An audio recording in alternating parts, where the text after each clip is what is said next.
I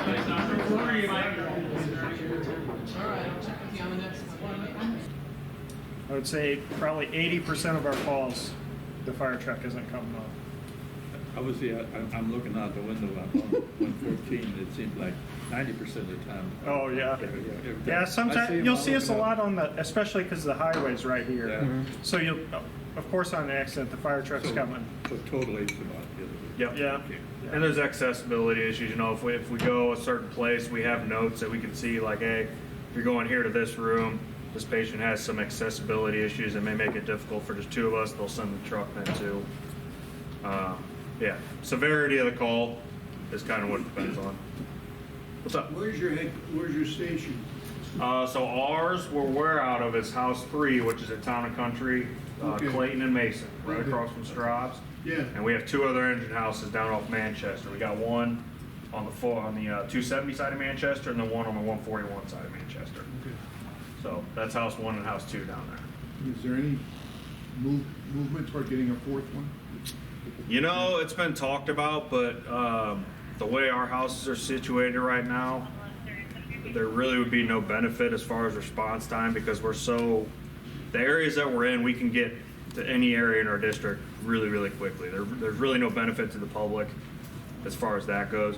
And then if we do that as well, we would have to hire 15 more guys right off the bat. So we're not really in a spot that we could just do that on a whim. You know, we'd have to come to the voters for tax money, and that's a whole subject. So there's been talks. I don't think it's going to happen.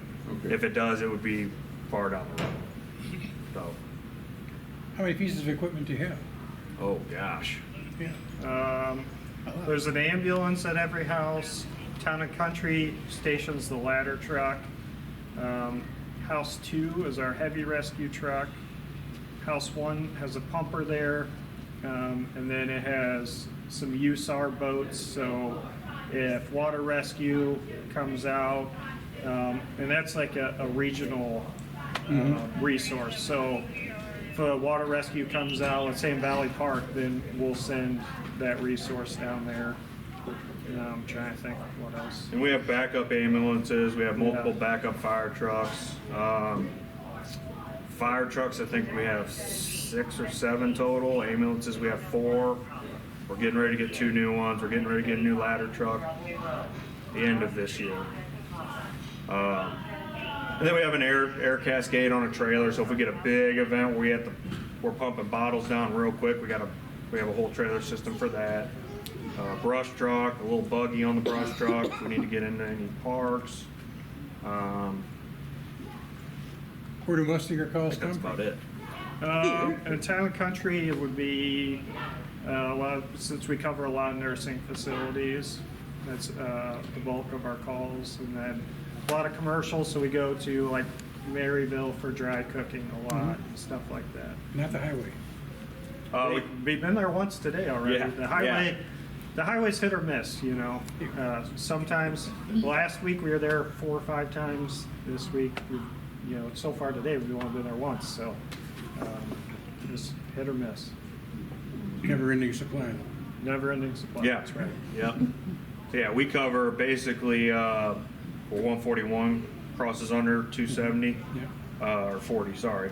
From there, basically down to just past the 270-40 interchange. That's our little area there. And then you get in, outside of that, you get into Creve Coeur, Ladue, and then the other way is Monarch. They have their own fire districts that they cover that. So, But do you cover some other districts also for emergency? if their apparatuses are busy, yeah, we'll mutual aid with them, and they do the same for us. That's what I'm- Yep. yeah. Yep. So what's the rule on when you have a siren on? Generally, if you call 911, you're getting lights and sirens. Depends. Some commercial alarms, we'll send 2 trucks to. That second truck's not going to run lights and sirens, just the first one, just because we find out most commercial alarms are false alarms, and so we don't want to endanger anybody by everybody running lights and sirens. So. What did you mean by heavy rescue truck? It has a lot of technical rescue, like if you fall off a bluff, we have a lot of repelling gear and that kind of stuff on there. trench collapses, workers working on trench, stuff for that, confined space rescue. We're an all hazards department. No matter what your emergency is, we can handle it. And not everywhere is like that. The department I came from before this, we were a fire department. That was our main focus. Whereas here at West County, no matter what your emergency is, we have equipment to handle it. And that heavy rescue truck can get kicked out and does fairly frequently to other areas because they don't have heavy rescue stuff. So if there's a technical rope rescue 20 miles away, they don't have the equipment for it, they'll kick us out. So that's a regional thing that we got going on. That's out of Two House. Big old truck. It's got everything. Acetylene torches, anything you need, it's on there. So How long what's your schedule? 48.96s. So we work 2 days straight and 4 days off, and it just keeps rolling like that. So pretty lenient. We got a good group of guys. So if you need shift trades, it's pretty simple to come by. But then obviously we have our vacation and all the stuff if we need to use it. But yeah, takes a little bit getting used to, but it's not bad. Did you guys have families, little ones? That's where it gets hard. Yeah. But it's a firehouse. They come up and hang out if they want to. If they're in the area, they'll come stop by. So yeah, it works out. Yeah. Do you see too much of an impact from the upcoming road construction in Conway and on 270? Yes and no. Repeat the question. She asked if we saw if there was. Do you want to reword it? I don't want to butcher your. I was just wondering about the impact from the upcoming road construction on Highway 270 and the roundabout being put in at Conway. Yep. Under 270. Yeah. So generally, yeah, it kind of bugs us up a little bit, right? But the construction crews are really good about hearing us or seeing us coming, and they stop everybody and give us the right of way. So it's kind of situationally dependent, I guess. If there's a ton of traffic, yeah, it'll slow us down. But you usually have a way around it. Once we call a 911, what is your response time? We're out the door in less than a minute. And to the hospital, which hospital do you go? Wherever you Wherever want. we want? Yeah. Yeah, within reason, right? If you're not from around here, you We want have to a go choice. to. Yeah, you have a choice. Yeah. Yeah. So yeah, we'll go. There's some of us that have been over to St. Charles hospitals before, down to Barnes in the city. I mean, if you're a paying resident and that's where you want to go, then that's where you go. And that's obviously dependent on what your complaint is too, right? If we don't think we can have enough time, then we're going to go closer, right? So, Do you get reimbursed by our insurance? So if you're a resident, you pay taxes, right? So we'll bill insurance, and that's the end of it. So a private company, like a private ambulance company like Abbott, they'll bill insurance. Insurance will kick out X amount of dollars, and whatever the difference is, you're responsible for. We don't do that. If you're a paying resident, that's where it stops. So If there's an accident on Highway 40 right out here, do you get a call automatically responding to it? Or do they let you know that you're not needed? Nobody's injured or anything? do you mean from the person, or like if their car alerts us? Car, there's an accident out here. with Depends on the car. Sometimes the car, if they have an older car, obviously it won't have that system in it. But yeah, we get alerts, and if the person doesn't realize that we've been called, then we show up and they're surprised. But if they know we're coming and they don't want us, typically they'll tell dispatch that, and they just disregard us. Yep. Yep. Do you get your training, and how long is the training? So there's so everyone's a paramedic. There's numerous schools out there, and they kind of vary in length, but to become a paramedic, it's, I would say, at least 2 years. And then after that, we have the St. Louis County Fire Academy. And that's, I think it's 14 weeks. yeah, 14 weeks now. And it's Monday through Friday, 8 to 5 every day. Once you get done with that, then like our heavy rescue truck, they're gonna do, I just signed up to do a ropes class. So that'll be another 40-hour long class. I have hazmat technician, that's an 80-hour class. There's always something. You're just on the internet looking for somebody's hosting a class somewhere for you to attend. So do you have certain hospitals that are preferred for different issues? Yes. Like Mercy is burn. You got it. Mercy can do it all. Yep. What about St. Luke's is heart? Great for heart. They can do stroke stuff too. Yeah, that's a good question. Depends on your complaint, right? St. Luke's doesn't do any trauma. So, you know, if you got in a car wreck and you're pretty beat up, we're not going to Luke's. No ifs, ands, or buts about it. They just can't handle it. What does West, Barnes West, what can they I do? think they're pretty minimal across the board. Yeah, I'm not- Yeah, I don't think they have a specialty. We don't go there very often. Knee replacement. There you go. Hey, now we know. What about that? Mobab can handle pretty much everything as well. Yeah. Yep. How many calls do you get on an average week? Or maybe, let's say a month? A month. Or So I don't know what the board's at. 7,600 calls a year between 760? 7,600. a year. So I would say like out of Station 3, an average day for us is 5. It could be yesterday, the off-going crew said they ran 12. So it's kind of, Yep. you know, you never know what you're going to get, honestly. It depends on, you know, day of the week too. You know, we have a little bit of commercial stuff here, so obviously weekends there's nobody there. They're not working, so typically you see call volume go down a little bit, and then it'll ramp back up during the week. Just, it's hit or miss. They had that storm in Chesterfield that tore off roofs and damaged. Did you get any calls from there, or is that out of your district? It's out of our area. Yeah. So if they needed more help with the heavy rescue stuff, they would have called us, and yeah, we would have went. But I guess it was handled well enough they didn't need us, so we didn't get kicked out to it at all. You remember the Amazon warehouse about a year or two ago in Illinois? Our rescue crew went out to that. They just needed that much help. So yeah, they'll kick you out everywhere. We've had a couple brush fires the last month that were, what, an hour or two south. They kicked our brush truck out on. So yeah, it happens. Yep. That's the question that's been brought up a few times with our residents. If there was an emergency here, would you guys have to loop all the way back around to get here, or can you cut through and just come down the hallway? No, we loop all the way Yeah. around. Yeah, when we come here for medical calls, we go around. You know, obviously, worst case scenario, if this whole place is up in flames and it's bad, then we'd probably just go the wrong way. So, What do you suggest, being as we're now in tornado season, and there was one super close, what do you suggest for a building like this for the people to do?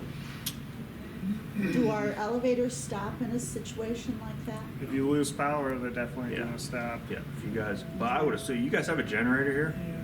Backup generator? Yeah. Okay. Then you're probably all right. Not independent.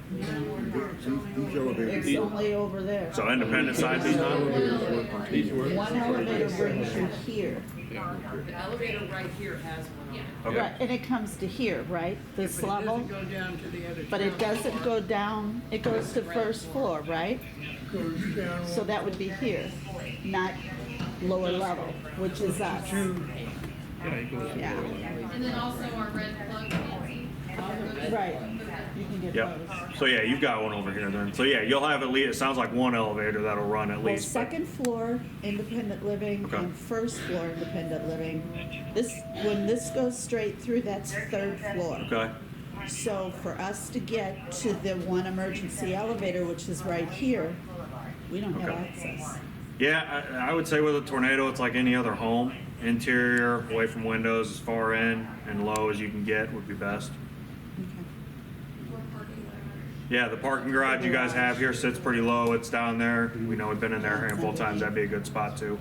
Yep. Everybody's in a rush. So they just don't give you Or priority. you know, they're playing on their phone while they're driving, not paying attention. It happens all the time. Now can you arrest them? Not No, you, no, but can you just- take information? We can hit them real hard with the horn. That's That's about as far as we can go. And then, you know, if there was an officer, you know, running with us or something, they saw it, they could probably do something about it. Yeah. But no, for us, it's unfortunately, you got to keep your head on a swivel still. Yeah. So, yeah. You talked about needing to get a couple of replacement trucks. How old is your equipment? Let's see, our ladder truck, I think, is pushing 10 years. Don't quote me on that, it's somewhere in the ballpark of that, and the new fire truck we're getting is gonna replace that, it's a new ladder. And then it was supposed to be here in September with, supply issues nowadays, it's looking like it's gonna be more beginning of 25 before we get that. But the ambulances we got, they're all, I think 17's the oldest, and it's maybe 6 or 7 years old. There's a thing called the NFPA, and they kind of set out standards for the country. And it's supposed to be 10 years for a fire truck as a frontline apparatus, and then you can use it 10 years in reserve status. And then ambulances are 6 to 7 years before they recommend replacement. Right now with the supply issues, ambulances, if you order it today, it's going to be 3-year wait list. And so it's getting really wild. And before it used to be, you ordered it today, we can have it to you in 90 days. So it's quite the change. Yep. So we like to keep our frontline equipment in pristine shape just because you guys are paying for it. And you get into lemon vehicles, our mechanics get overwhelmed, and it's just not a good thing. So we try to keep a nice rotation on everything, keep everything spick and span working shape. So do you have mechanical crews that come in weekly? We have 2 mechanics that are paid for us full time. So they work on all our stuff, and then they've started working on neighboring districts that don't have the luxury of having mechanics too. So when they have some time, they'll do work on, for example, Ladou's fire truck was in there a couple weeks ago. They were doing some repairs on that. So we're pretty fortunate to have that in house. Do you have a regular maintenance as far as the fire plugs? Yep, we have every day, 24/7, 365. We can go out, and if you're off duty, you can go out, make a little bit of overtime money, and go service hydrants. Check the pressure and make sure pressures are good. If there's any busted ones, call them in. We lube them up good so we don't get out there and, God forbid, need them and they're seized up. And that's every day you can do that. So. If you are aware that a person is a stroke victim or whatever, do you administer that medication right away, or do you wait till you get to the hospital? Because the timing is so important. Timing is important, and there's only certain people that can get that medication. So we don't carry it. It's a good question. There's 2 kinds of strokes. There's a clot, which is that medication will eat up that clot, or there's a bleed. So sometimes they present the same way, so we have to get to the hospital, take an image of your brain, because if we give it to you when there's a bleed, we just made everything a million times worse, right? So I can't remember the number, but I think it's low. It's like 20% or something of ischemic strokes that get that medicine. It actually only helps like 20% of them. So it's a very small sliver of people that get it, and it works like it should. So. Where are they at on the Narcan issue? You guys carry that now? Is that allowed? We've always carried that. We've always carried it. Yeah, I think I want to say Baldwin PD has it. Town and Country, our officers up here do not carry it.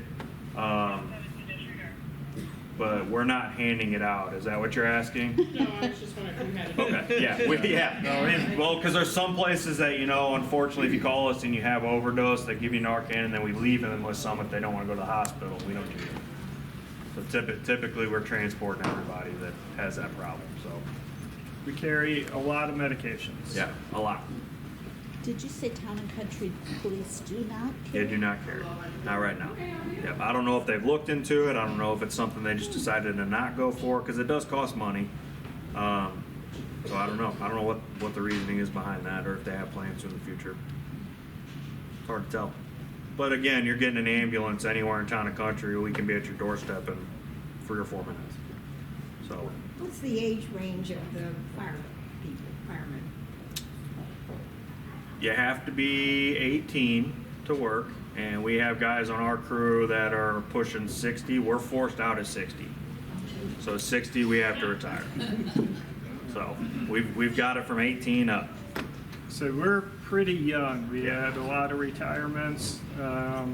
So I think 1 guy on our crew, 2 guys are 50, 52, and then everybody else is fairly young. We have a lot of 30-year-old Excuse me, but 50's kind of young around here. Yeah, I know. It's definitely young. It's a fairly physical job. Yes. Yeah. Yes. Annual tests and things. Yep, we get, we're fortunate enough that the district pays for us to go get a head-to-toe physical, chest x-rays every year. Especially with cancer being, so prominent in our line of work. We're getting the full workup every fall, so. How often do you have to do like recertification? Well, we carry so many, it's all the time. Yeah, I was gonna say. Yeah, it seems like we're doing CUs is what we call them, or classes multiple times a year. So all the certs we carry, we have to keep up on them, whether they're valid for 2 years or 4 years, whatever it is. We have to get so many hours in that area within that time frame. So it's constant, all the time. On your ladder trucks, how far does the ladder extend? Ours is a 75 footer. It's a backup truck right now. It's our front line, but it was a backup because we got rid of our front line truck to get the new one. When the new one comes in, it's 109. So if there's a fire like here, will you come up on the grass to get the ladder up, or do you have to stay on the street? I like to stay in the street, but if there was a weird circumstance where we'd have to, then we would. I know we asked this when our parents moved in, but do you have a key card or whatever that works for every facility the same way to get in? Like, Yes. okay, Yep, so we got it's a especially. universal. Yep, and we have our own Mason Pointe key card for those readers that we carry, and then we also have the Knox keys, obviously. So anywhere we can get into, open that Knox box, and it's got every key for that area that we need. So even the gated communities have the Knox boxes on them, so we can get into there and get the gate key. So yeah, we can get into anywhere we need to. Is that located outside our independent living, that box that you're talking about? I believe there is a Knox box on the main entrance that we use to this building. Yes. Yep. I'd have to look. There's so many, and that's the other thing. We have a computer system, right? So the old days of talking to dispatch on the radio, we very rarely get in the radio anymore. We have a whole computer system that they dispatch us on. We're punching buttons on it to tell them we're on scene and transporting. It tells us notes of what's going on, continuously live feed, and it actually has, we can pull up a map and we have everything in the district marked. So hydrants we can see, Knox boxes we can see before we ever get there. So that's something that we'd be pulling up. Hey, we know we're going here. Not 100% certain it is right here, but we can zoom in and see it before we ever even get here. So.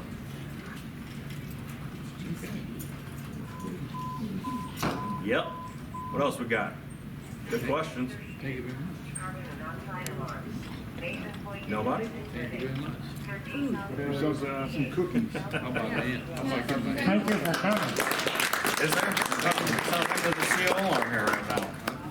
Here? Yeah. It says Mason Pointe Independent Living. So our fire truck is probably on their way here right now. Yay. Let's see. Did you forget something or something? Yep, they're on their way here. All right, well, Fire call? I got CO. CO alarm somewhere going on. We'll grab some cookies on the way out. All right, you guys got any more questions? Thank you for coming. Yep, not a problem. Sorry they couldn't be here, but Well, they'll be here. they're here. So we'll go give them a hand. But yeah, thank you guys. Thank you. Yep.